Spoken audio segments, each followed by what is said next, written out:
certaines patientes voient des choses que nous ne pouvons pas voir. Avant de commencer, si ces histoires réelles du monde médical vous plaisent, abonnez-vous à la chaîne et activez la cloche pour ne manquer aucun récit. Aujourd'hui, je vous apporte 4 expériences surnaturelles que des médecins et infirmiers ont vécues avec leurs patients.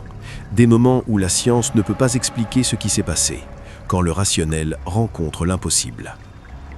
Je m'appelle Thomas et j'ai 51 ans. Je suis médecin réanimateur à l'hôpital de la Pitié-Salpêtrière à Paris. Cela fait 23 ans que je travaille en réanimation. J'ai vu énormément de choses. Des accidents vasculaires cérébraux, des arrêts cardiaques, des traumatismes graves. Je pensais qu'après plus de 2 décennies, rien ne pouvait m'étonner. Mais ce qui s'est passé en mai 2021 avec une patiente nommée Marguerite m'a montré qu'il existe des choses que la médecine ne peut pas expliquer. Certaines histoires ne devraient jamais être racontées. Celle-ci en fait partie. C'était un dimanche soir, vers 22 h. Le service de réanimation était calme. Une patiente de 78 ans, Marguerite Beaumont, venait d'être admise après un accident vasculaire cérébral massif. Son cerveau avait subi des dommages importants. Elle était inconsciente, sous respirateur. Sa famille nous avait dit qu'elle vivait seule depuis la mort de son mari 10 ans auparavant. Son état était grave mais stable. Les infirmières la surveillaient, ajustaient la médication. Moi, je supervisais. Marguerite ne réagissait à rien. Pas de réflexe pupillaire, pas de mouvement. Cliniquement, elle était en coma profond. Vers minuit, j'étais dans mon bureau, révisant des dossiers, quand l'infirmière de nuit, Sophie, m'a appelé d'urgence. « Docteur, vous devez venir voir. » Je suis allé à la chambre de Marguerite. Sophie était debout près du lit, visiblement troublée. « Elle parle, » dit Sophie. « Impossible, elle est en coma profond. »« Je sais, mais écoutez. » Je me suis approché. Marguerite avait les yeux fermés. Le respirateur pompait régulièrement. Mais de sa bouche sortaient des mots, faibles, presque indistincts, mais distincts. « Jean, tu es venu. Je savais que tu viendrais. » Jean était le prénom de son mari décédé. Je l'avais lu dans son dossier. « Marguerite ?» j'ai dit doucement. Elle n'a pas réagi à ma voix. Elle continuait. « 10 ans, c'est long sans toi. Mais maintenant tu es là. Je peux te voir. Imagine cela un instant. Tu es médecin. Ta patiente est en coma profond, son cerveau gravement endommagé. Elle ne devrait pas pouvoir parler, encore moins former des phrases cohérentes. Et pourtant, elle parle. Elle a une conversation avec son mari mort. Je suis fatigué, Jean, très fatigué. Est-ce que c'est bientôt? Est-ce qu'on peut y aller maintenant? Sophie me regardait, les yeux écarquillés. Qu'est-ce qu'on fait? On observe, parce qu'honnêtement, je ne savais pas quoi d'autre. Marguerite a continué pendant presque 10 minutes, parlant à Jean, lui disant qu'elle l'aimait, qu'elle était prête, que la maison était vide sans lui, que leurs enfants allaient bien, qu'elle voulait le rejoindre. Puis, soudainement, elle s'est tue. Ses signes vitaux ont commencé à changer. Son rythme cardiaque se ralentissait, sa pression artérielle chutait. Elle est en train de mourir, dis-je. Nous avons essayé de la stabiliser, mais c'était comme si son corps avait décidé d'arrêter, comme si elle avait choisi de partir. À 0h34, Marguerite Beaumont est décédée. Plus tard, en parlant avec sa fille, j'ai mentionné que sa mère avait parlé de Jean dans ses derniers moments. La fille a souri à travers ses larmes. Maman disait toujours que quand son heure viendrait, papa viendrait la chercher, qu'il s'était promis de ne jamais laisser l'autre mourir seul. « Votre père est décédé à l'hôpital ?» j'ai demandé. « Oui, ici même, à la Pitié-Salpêtrière, dans ce service de réanimation. Il y a exactement 10 ans, le 16 mai, vers minuit. » Je me suis figé. Nous étions le 16 mai. Il était passé minuit quand Marguerite avait commencé à parler. Cette nuit-là, après mon service, je suis resté longtemps à réfléchir. Dans mes 23 ans de médecine, j'ai vu beaucoup de patients mourir. Et j'ai noté quelque chose. Beaucoup, juste avant la fin, parlent à des personnes qui ne sont pas là. Ils voient des proches décédés. Ils sourient. Ils semblent en paix. Nous, médecins, nous appelons cela des visions pré-mortem. Nous l'expliquons par le manque d'oxygène au cerveau, des hallucinations. Mais après Marguerite, je n'en suis plus si sûr, parce que les coïncidences étaient trop nombreuses. La date, l'heure, la promesse de ne jamais mourir seul. Je suis toujours réanimateur, j'applique toujours la science. Mais maintenant, quand je vois un patient parler à quelqu'un d'invisible, je ne le dérange plus. Parce que peut-être, juste peut-être, il y a vraiment quelqu'un là. quelqu'un qui vient les chercher pour les ramener à la maison. Mais l'expérience du docteur Thomas n'est pas unique dans le monde médical. Récemment, j'ai rencontré Claire, une médecin de 42 ans spécialisée en soins palliatifs à l'hôpital européen Georges Pompidou à Paris. Ce qui lui est arrivé avec un patient en phase terminale lui a montré que certains connaissent le moment exact de leur mort plusieurs jours à l'avance. Claire s'occupe de patients en fin de vie, cancer, maladie cardiaque avancée, insuffisance organique. C'est un travail émotionnellement épuisant. Mais Claire le fait avec compassion, essayant de donner à chaque patient une mort digne. Certaines histoires ne devraient jamais être racontées. Celle-ci en fait partie. En décembre 2020, Claire suivait un patient de 61 ans, Monsieur Dubois, avec un cancer du pancréas en phase terminale. Il n'y avait plus de traitement possible. Monsieur Dubois était un homme pragmatique, ancien ingénieur, très rationnel. Il parlait de sa mort comme d'un problème à résoudre. Il voulait tout organiser, tout planifier. Un lundi matin, Claire est entrée dans sa chambre pour sa visite quotidienne. C'était le 7 décembre. Monsieur Dubois était assis dans son lit, un carnet devant lui écrivant. « Bonjour, docteur Claire, j'ai du travail à faire. Il me reste exactement 6 jours. » Claire s'est assise. 6 jours pourquoi ? Pour vivre. Je vais mourir dimanche à 11h du matin, précisément. Claire a senti un frisson. Elle avait entendu des patients faire des prédictions, mais jamais avec une telle précision. « Monsieur Dubois, nous ne pouvons pas savoir. »« Je le sais, docteur. Je le sais avec une certitude absolue. » Il a montré son carnet. « C'est pourquoi je planifie tout. Mardi, je vois mon avocat pour finaliser mon testament. Mercredi, mes enfants viennent tous ensemble pour que je puisse leur parler. Jeudi, je dois appeler mon frère en Australie. Vendredi, je veux revoir des photos de ma femme décédée. Samedi, je me repose. Et dimanche à 11h, je pars.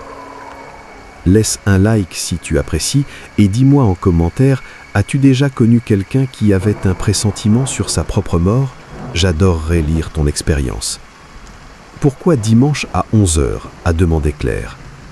Parce que c'est l'heure à laquelle ma femme est décédée, il y a 5 ans, un dimanche à 11h. Elle m'a dit dans mon rêve hier soir qu'elle viendrait me chercher exactement 5 ans après, au même moment. Médicalement, Monsieur Dubois pouvait vivre 2 semaines, peut-être 3. Son état était grave, mais pas critique. Durant la semaine qui suivit, Claire observa Monsieur Dubois exécuter son plan avec une précision militaire. Le mardi, son avocat est venu. Le mercredi, ses 3 enfants étaient là. Claire les a entendus rire et pleurer ensemble, se raconter des souvenirs. Le jeudi, Monsieur Dubois a passé 2 heures au téléphone avec son frère en Australie. Vendredi, il a regardé des albums photos toute la journée, souriant aux souvenirs. Le samedi, il s'est reposé, calme et serein. Le dimanche, Claire n'était pas de garde, mais elle ne pouvait pas rester chez elle. Elle est venue à l'hôpital. À 10h30, elle est entrée dans la chambre de Monsieur Dubois. Ses enfants étaient avec lui. « Docteur Claire, merci d'être venu. » Monsieur Dubois souriait. « Il reste 30 minutes. » Claire a vérifié ses signes vitaux. Tout était normal. Cœur stable, tension artérielle basse mais attendue, respiration régulière. Aucun signe médical de mort imminente. À 10h58, il a regardé l'horloge au mur. 10 minutes, elle va bientôt arriver. Ses enfants pleuraient. Lui était calme. À 10h59, il a regardé vers la porte. La voilà. « Bonjour ma chérie, tu es toujours aussi belle. » Il n'y avait personne à la porte. À 11h précises, Monsieur Dubois a fermé les yeux et a cessé de respirer. Paisiblement, comme s'il s'était simplement endormi. Claire a vérifié. Pas de pouls, pas de respiration. Monsieur Dubois était mort exactement au moment qu'il l'avait prédit. Cette expérience a changé quelque chose en Claire. Maintenant, quand un patient lui dit qu'il sait quand il va mourir, elle ne le rejette plus comme un déni ou une dépression, parce qu'elle a appris que certains savent vraiment, d'une manière que la médecine ne peut ni mesurer, ni expliquer. Et en parlant de patients qui savent des choses qu'ils ne devraient pas savoir, je dois partager ce qui est arrivé à Paul. un infirmier de 35 ans aux urgences de l'hôpital de la Timane, à Marseille. Son expérience avec un patient en arrêt cardiaque lui a montré que peut-être la conscience existe au-delà du corps. Paul travaille aux urgences depuis 12 ans. C'est un environnement chaotique. Accidents, crise cardiaque, blessures par balle, Paul a tout vu. Il est calme sous pression, efficace, professionnel. Certaines histoires ne devraient jamais être racontées. Celle-ci en fait partie. En juin 2022, un homme de 58 ans, Jean-Pierre Rousseau, est arrivé aux urgences en arrêt cardiaque. Les paramédics faisaient du massage cardiaque dans l'ambulance. Ils l'ont transféré directement en salle de réanimation. Paul faisait partie de l'équipe. Ils ont continué les compressions thoraciques, administré de l'adrénaline, utilisé le défibrillateur. Après 20 minutes, ils ont réussi à rétablir un rythme cardiaque. Jean-Pierre était inconscient, mais vivant. Il a été transféré en soins intensifs. Pendant 2 jours, il est resté inconscient. Le 3e jour, il s'est réveillé. Paul passait devant sa chambre quand Jean-Pierre l'a appelé. « Hé, vous !» L'infirmière avec la cicatrice sur le menton. Paul s'est arrêté. Il avait effectivement une petite cicatrice, mais il portait un masque. Comment pouvait-il le savoir? Oui, Paul est entré dans la chambre. « Je vous ai vu, pendant ma réanimation. J'étais là. » Paul était confus. « Vous étiez inconscient, en arrêt cardiaque. » « Non, j'étais conscient. Pas dans mon corps, mais conscient. Je flottais au-dessus. Je vous ai tous vus travailler sur moi. » Paul sourit poliment. Les patients post-arrêt cardiaque ont souvent des souvenirs confus. « Vous pensez que j'hallucine ?» dit Jean-Pierre. « Laissez-moi prouver que non. » Le médecin qui dirigeait était une femme, cheveux châtains en queue de cheval, elle portait des boucles d'oreilles en forme de cœur. Vous étiez à ma gauche, faisant les compressions. À un moment, vous avez regardé l'horloge au mur. Il était 15h47, et vous pensiez que vous alliez être en retard pour aller chercher votre fils à la crèche. Paul s'est figé. Tout était exact, même la pensée sur son fils. Il n'avait dit cela à personne. Et il y avait une autre infirmière, cheveux blonds, très jeune, probablement sa première réanimation. Elle tremblait. Elle a laissé une seringue par terre. Vous lui avez dit que tout allait bien, de respirer. C'était vrai aussi. Tout était vrai. Comment ? Je vous l'ai dit. J'étais là-haut, flottant. Je pouvais tout voir, même les choses auxquelles vous pensiez. C'était étrange, comme si je pouvais lire vos pensées. Vous étiez cliniquement mort, dit Paul. Je sais, et j'ai vu d'autres choses aussi. Il y avait une lumière, très brillante, et ma mère était là. Elle est morte il y a 15 ans. Elle me disait de revenir, que ce n'était pas mon moment. Paul ne savait pas quoi dire. Écoutez, je sais que ça semble fou, mais c'est arrivé. J'étais mort et j'étais conscient, plus conscient que je ne l'ai jamais été de ma vie, et je voulais que vous le sachiez, parce que vous m'avez sauvé. Vous avez refusé d'abandonner. Merci. Paul a signalé cette histoire à l'équipe médicale. Certains l'ont rejetée comme une expérience de mort imminente, des hallucinations causées par le manque d'oxygène. Mais Paul ne pouvait ignorer les détails que Jean-Pierre connaissait, des détails qu'il n'aurait pas pu connaître s'il était inconscient. Maintenant, quand Paul réanime un patient, il suppose qu'ils peuvent être conscients. Il leur parle, il les rassure, il leur dit de se battre, parce qu'il a appris que peut-être la conscience ne nécessite pas un cœur qui bat pour exister. Peut-être va-t-elle au-delà de ce que nous comprenons. Et pour conclure ces récits troublants du monde médical, je veux partager l'expérience du docteur Marie, une pédiatre de 48 ans qui travaille à l'hôpital Robert Debré à Paris. Ce qu'un garçon de 7 ans lui a dit quelques heures avant de mourir lui a fait remettre en question tout ce qu'elle croyait sur la vie et la mort. Marie est pédiatre oncologue depuis 20 ans. Elle a traité des centaines d'enfants atteints de cancer. C'est le travail le plus difficile qui existe. Voir des enfants souffrir, voir des familles brisées. Mais Marie le fait parce que quand elle sauve un enfant, elle sent que tout en vaut la peine. Certaines histoires ne devraient jamais être racontées. Celle-ci en fait partie. En novembre 2021, Marie suivait un garçon de 7 ans nommé Lucas, tumeur au cerveau agressive. Lucas s'était battu pendant 3 ans. Chimiothérapie, radiothérapie, chirurgie, tout. Mais le cancer était revenu, et cette fois, il n'y avait plus d'option. Lucas était en soins palliatifs. Ses parents le savaient. Marie le leur avait expliqué avec tout le soin possible. Maintenant, il ne restait qu'à le garder confortable, sans douleur, avec dignité.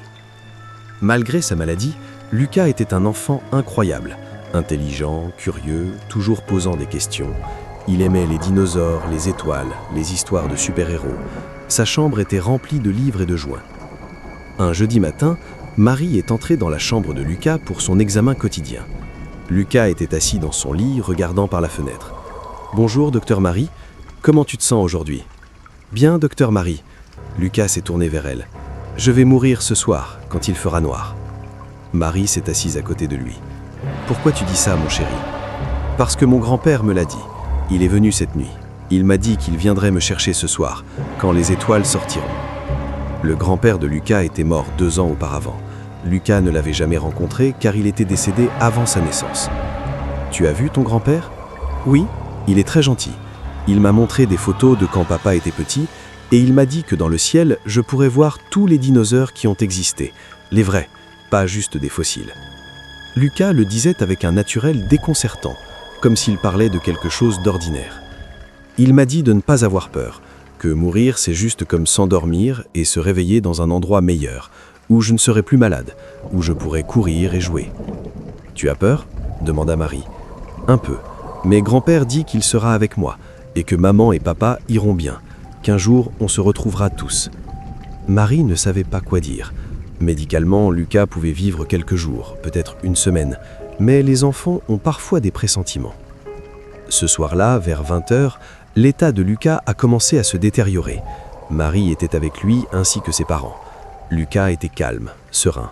« Regardez, » dit Lucas, pointant vers la fenêtre. « Les étoiles sortent, grand-père va bientôt venir. » Ses parents pleuraient. Lui souriait. « Je l'aime, grand-père, » dit Lucas en regardant un coin vide de la chambre. « Oui, je suis prêt. Juste, laisse-moi dire au revoir. » Il s'est tourné vers ses parents. « Maman, papa, je vous aime tellement. Ne soyez pas cibles. Je vais être avec grand-père et grand-mère, et je vais vous surveiller depuis les étoiles. Quand vous verrez une étoile qui brille très fort, ce sera moi, en train de vous dire au revoir. » À 20h34, alors que les premières étoiles devenaient visibles dans le ciel nocturne, Lucas a fermé les yeux. Il a cessé de respirer. Son cœur a arrêté. Il était parti. Marie a vérifié. Aucun signe vital. Lucas était décédé, paisiblement, sans peur, comme s'il s'était simplement endormi. Cette nuit-là, Marie est rentrée chez elle et a pleuré. Mais ce n'était pas seulement de la tristesse. C'était aussi quelque chose d'autre, une sorte de paix étrange. Parce que Lucas lui avait montré qu'il était prêt, qu'il n'avait pas peur, qu'il allait à quelque part de mieux. Marie est toujours pédiatre-oncologue. Elle se bat toujours pour chaque enfant. Mais après Lucas, elle n'a plus autant de peur de la mort, parce qu'elle a appris que peut-être la mort n'est pas la fin, peut-être n'est-ce qu'une transition, et peut-être, juste peut-être, il y a des gens qui attendent de l'autre côté pour nous accueillir, pour nous ramener à la maison. Si vous êtes arrivé jusqu'ici, laissez un commentaire pour me dire si un proche a eu un pressentiment de sa mort ou a vu quelqu'un d'invisible avant de mourir. Et si vous connaissez quelqu'un du monde médical, partagez cette vidéo. À bientôt.